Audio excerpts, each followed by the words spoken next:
สว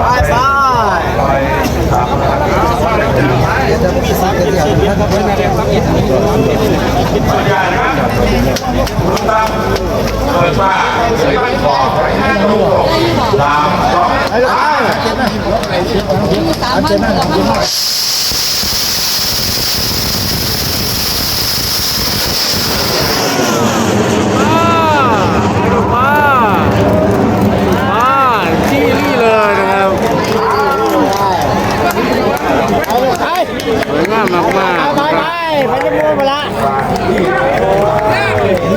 สอพ่อนี่ไปลูกหลังไปคนขาวนี่บ่ดำดอกไปพาเลยว่าใส่น้ำไปเนาะแล้วไม่ก็รู้ทุกอย่างนี้นะครับโอ้หลายน้ำเขายังชื่อว่าหุ่นดำแล้วก็เป็นหอยสวยงามนะครับเอาแล้ว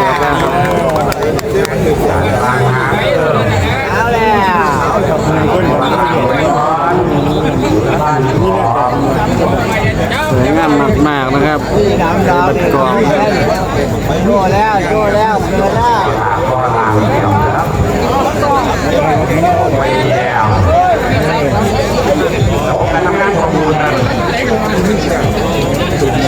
นี่เลยสูงมากๆเลยนะครับเห็นตัวหน่อยนะครับไฟนะครับเห็นหน่อย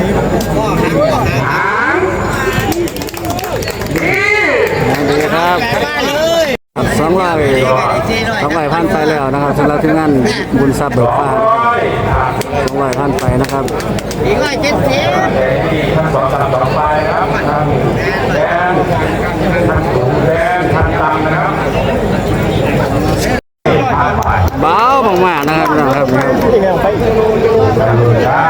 สายจะเป็นโปรโมเลนเลยนะครับลอยงานน้องบ้างเป่าแผลเสียบเป็นน้องขาโอ้ยังไงนะครับเป่าแผลเสียบ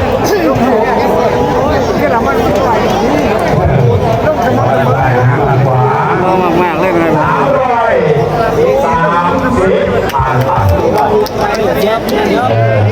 บตรงนี้อยากขึ้นนะครับตรงล่างนี่นะครับปาตาผมมาในสบายมากนะครับสบายมากนะดูทางนี้นะเรานะครับมาเสียปาตาไม่เจ็บดึง37เท่าไหร่อยู่แล้วกว่าเยอะเจ็บมามัน78แล้วเจ็บมา80แล้ว